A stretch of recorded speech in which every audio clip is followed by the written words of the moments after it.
Hello दोस्तों, आपका अभी विद इंस्पायर्ड चैनल में स्वागत है। आज मैं आपको बुद्ध और उनके शिष्य की कहानी सुनाऊंगा, तो चलिए वीडियो को स्टार्ट करते हैं। बुद्ध का एक शिष्य बुद्ध के संदिग्ध में 6 वर्षों से था।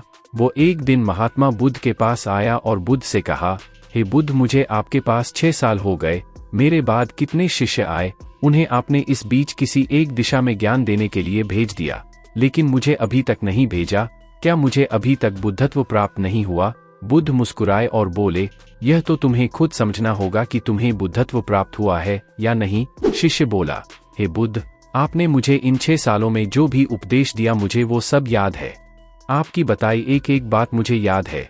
आप मुझसे भी पूछ सकते हैं, मैं आपको हर उत्तर देने के लिए सक्षम हूँ। आप मुझे एक मौका तो दे, ताकि मैं किसी भी दिशा में जाकर लोगों को आपके ज्ञान के बारे में बता सकूं।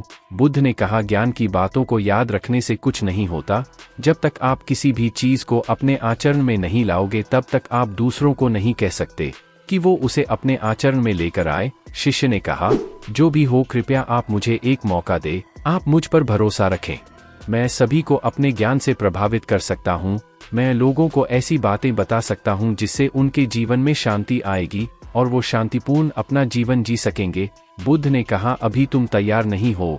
जब तुम तैयार हो जाओगे, मैं तुम्हें खुद सही मार्ग पर जाने के लिए कहूँगा। शिष्य ने कहा, क्यों बुद्ध, आपने मुझे इन 6 वर्षों में इतना भी ज्ञान नहीं दिया जिससे मैं लोगों को प्रभावित कर सकूं? बुद्ध ने कहा, ठीक है, तुम पूर्व दिशा की तरफ जाओ, वहां तुम्हें एक गांव मिलेगा, उससे तुम भिक्षा मांग कर लाओ और वहां के लोगों को अपने ज्ञान से मदद करना। कल सुबह तुम वहां अकेले जाना और शाम को आकर मुझे बताना तुमने कैसे वहां के लोगों की मदद की। वह शिष्य ये सब सुनकर बेहद खुश हो गया और बुद्ध का आशीर्वाद लेकर चला गया। और वह रात भर ज्ञान समेटता रहा और मन ही मन सोच रहा था कि मैं कल ऐसे ज्ञान की छाप छोड़ूंगा कि वहां के लोगों के साथ बुद्ध भी मुझसे प्रभावित हो जाएंगे। सुबह उठकर वो महात्मा बुद्ध को प्रणाम करने गया। उन्हें प्रणाम कर वह पूर्व की तरफ निकल गया। शाम को जब वह वापस आया तो बुद्ध ने देखा कि उस शिष्य के माथे पर चोट लगी है और खून बह रहा है। बुद्ध ने उसे पट्टी की और पूछा, तुम्हें यह चोट कैसे लगी? शिष्य ने कहा कि बुद्ध, वहां के लोग बेहद दुष्ट हैं, उन्हें जरा भी बुद्धि नहीं है। मैं उस गांव में भिक्षा लेने गया पर किसी ने मुझे भिक्षा नहीं दी, सब मुझे गालियां दे रहे थे। एक व्यक्ति ने तो मुझे भिक्षा तो दी, लेकिन नीचे फेंक कर और कहा, इसे उठा लो। मैंने उन्हें काफी समझाया, लेकिन वह मेरी बात सुनने को तैयार ही नहीं थे। उल्टा उन्होंने मेरे साथ हाथापाई की, जिससे मुझे चोट लग गई है। बुद्ध, आप मुझे दूसरी जगह भेजें जहां के लोगों में बुद्धि हो, इस तरह ना हो। बुद्ध उसकी बात सुनकर मुस्कुराए और बोले कि अगर तुम्हें दूसरे गांव में भी ऐसे ही लोग मिले तब तुम क्या करोगे? शिष्य ने कहा, हे बुद्ध, ऐसे लोगों को कोई ज्ञान नहीं दे सकता, वह लोग अज्ञानी है, उन्हें कौन समझाए? बुद्ध ने कहा, वह लोग अज्ञानी नहीं बल्कि ज्ञानी हैं। उनके पास बहुत बुद्धि है, परंतु उनके पास खुद का ज्ञान है। अब अगर तुम किसी दूसरे के ज्ञान को चोट पहुंचाओगे तो वह कुछ तो कहेंगे ही। तुम्हें ऐसे लोग हर जगह मिलेंगे, तब तुम अपना ज्ञान उन्हें कैसे दोगे?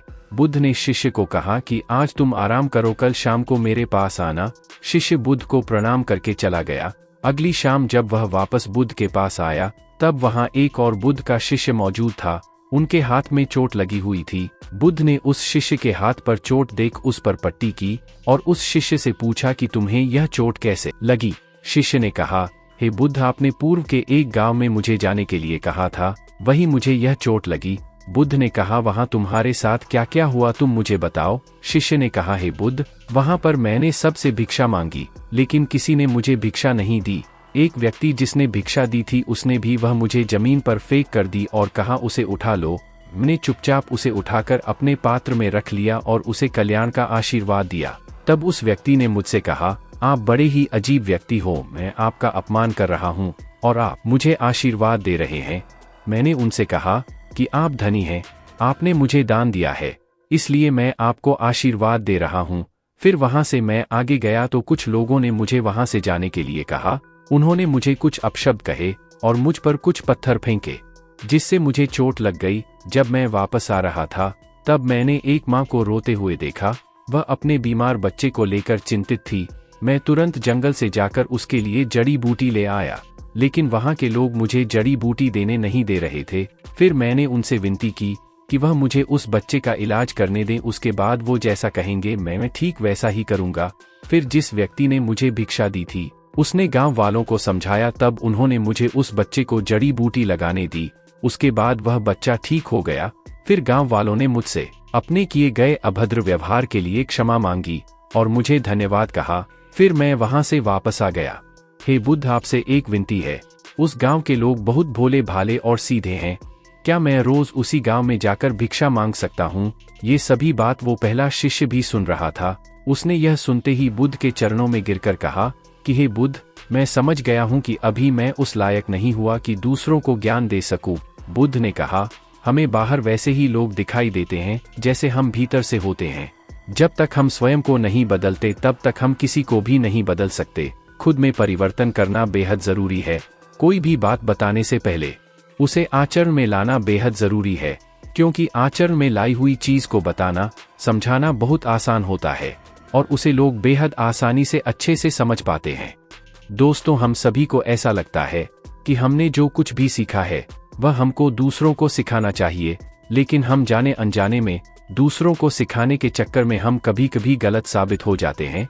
तो इसलिए दोस्तों, अगर आप किसी को भी कोई भी सुझाव देने के लिए जाते हैं, आप कोई भी चीज सिखाने के लिए जाते हैं, तो सबसे पहले आप उस कार्य को संपूर्ण रूप से और सही ढंग से अच्छे से सीख जाएं। और आपको जब यह पक्का प्रूफ मिल जाए कि अब मैं इस कार्य को संपूर्ण रूप से सीख चुका हूं, अब मैं दूसरों को सिखा सकता हूं, तभी आप दूसरों को सिखाने के लिए जाए। अन्यथा आपके साथ दुर्व्यवहार हो सकता है और आपको क्षति भी पहुंच सकती है। दोस्तों, अगर आप असली और वीडियो देखना चाहते हो तो हमारे चैनल विद इंस्पायर्ड को सब्सक्राइब जरूर कर लेना। साथ ही इस वीडियो को लाइक और अपने दोस्तों के साथ शेयर जरूर कर देना। तो मिलते हैं नेक्स्ट वीडियो में।